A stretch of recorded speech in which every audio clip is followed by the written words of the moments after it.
Shalom anak-anak, selamat pagi. Pada saat hari ini, Kamis 17 September 2020, kita akan melanjutkan pembahasan materi kita lagi, masih di buku pena halaman 178 sampai dengan 181.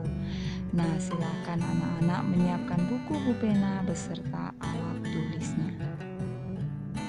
Pembelajaran 3 muatan IPA KD 3.1 dan 4.1 dengan judul perikop bagian-bagian tubuh hewan dan fungsinya.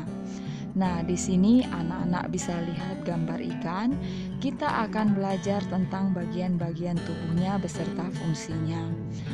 Nah, yang pertama di sini ada mata. Mata berfungsi untuk melihat lingkungan sekitar. Kemudian sisik pada ikan berfungsi sebagai pelindung tubuh. Badan yang ramping pada ikan memudahkan ikan bergerak di dalam air. Ekor pada ikan berfungsi untuk membantu pergerakan di air. Sirip berfungsi untuk berenang. Dan yang terakhir, insangnya berfungsi untuk bernafas. Hewan selanjutnya adalah kucing. Bagian-bagian tubuhnya beserta fungsinya meliputi telinga kucing berfungsi untuk mendengar, mata untuk melihat, hidung untuk mencium bau, rambut berguna untuk menutupi tubuh, misai untuk mengetahui keadaan sekitar, kaki sebagai alat penggerak, dan ekor berfungsi untuk keseimbangan.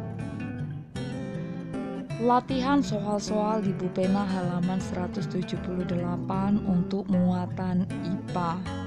Nah, sekarang silakan anak-anak lihat buku penanya. Di sana ada gambar-gambar hewan. Nah, pertanyaannya adalah tuliskan bagian tubuh hewan-hewan tersebut beserta fungsinya. Nah, di sini sudah memberikan jawaban. Jadi di gambar itu sudah ada tanda panah bagian-bagian tubuh mana yang ditunjuk beserta fungsinya. Di bawah ini jawabannya. Yang pertama adalah katak. A. Hidung, fungsinya untuk mencium bau. Bagian yang ditunjuk yang B. Mata, fungsinya untuk melihat mangsa dan lokasi. C. Kakinya berfungsi untuk alat gerak atau melompat. Yang gambar kedua adalah ayam. Leher pada ayam berfungsi untuk menggerakkan kepala serta saluran pernapasan dan pencernaan. Sayap pada ayam berfungsi sebagai alat gerak. Dan yang C, kakinya berfungsi sebagai alat gerak tubuh atau berjalan. 3. Gambar kura-kura. Bagian A itu adalah tempurung, berfungsi untuk melindungi tubuh. Yang bagian B itu adalah leher, fungsinya untuk menggerakkan kepala, serta saluran pernapasan dan pencernaan. Yang C itu adalah kaki, fungsinya untuk alat gerak tubuh. Gambar nomor 4 adalah ular.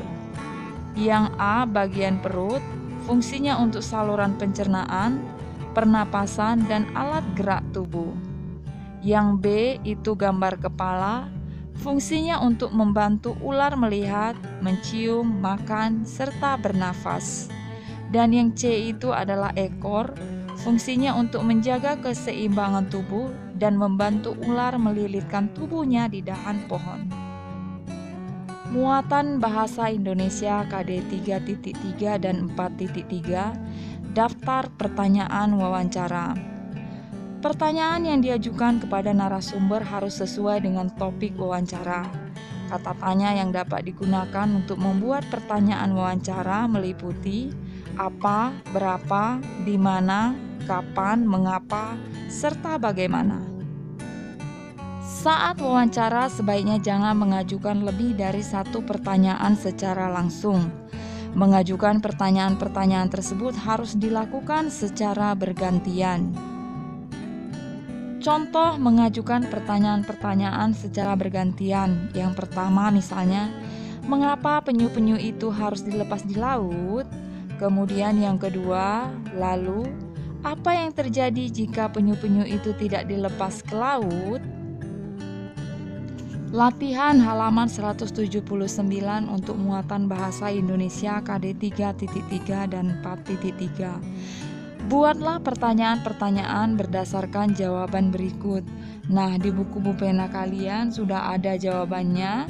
Pertanyaannya belum ada. Di PowerPoint ini Mem sudah membuat pertanyaannya. Yang pertama ada pertanyaannya adalah, komunitas apa yang saat ini ada untuk pelestarian penyu? Kemudian pertanyaan untuk soal nomor 2, apa tujuan adanya komunitas pelestarian penyu? Yang ketiga, kapan Bapak ikut bergabung dengan komunitas pelestarian penyu? Yang 4, apa ciri-ciri penyu hijau? Yang kelima, bagaimana cara memelihara telur penyu hijau sampai menetas? 6, kapan anak penyu hijau dilepaskan ke laut? Dan pertanyaan untuk jawaban nomor 7 adalah, bagaimana cara memperkenalkan konservasi penyu hijau ini pada masyarakat? Pembelajaran 4 muatan PPKN KD 3.2 dan 4.2 dengan judul perikop menjaga keseimbangan alam. Manusia mempunyai kewajiban menjaga keseimbangan alam. Cara menjaga keseimbangan alam meliputi tidak mengganggu kehidupan hewan liar dengan tidak melakukan perburuan liar. Penebangan hutan secara liar memberikan dampak tidak baik untuk hewan. Penebangan hutan secara liar merusak tempat tinggal hewan liar. Hewan liar akan berpindah ke pemukiman warga. Hal tersebut tentu akan mengganggu warga karena hewan liar akan merusak perkebunan serta peternakan warga. Rusaknya hutan menyebabkan lingkungan sekitar tidak lagi seimbang.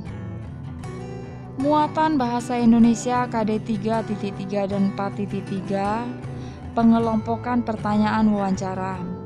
Pertanyaan wawancara sebaiknya dikelompokkan dari pertanyaan umum hingga pertanyaan khusus.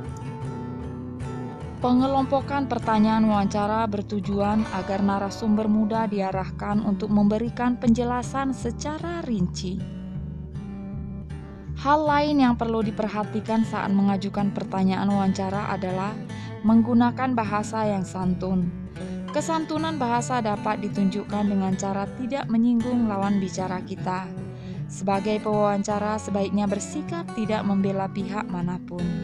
Nah, anak-anak, itulah penjelasan kita untuk pembelajaran di buku pena halaman 178 sampai dengan 181. Shalom.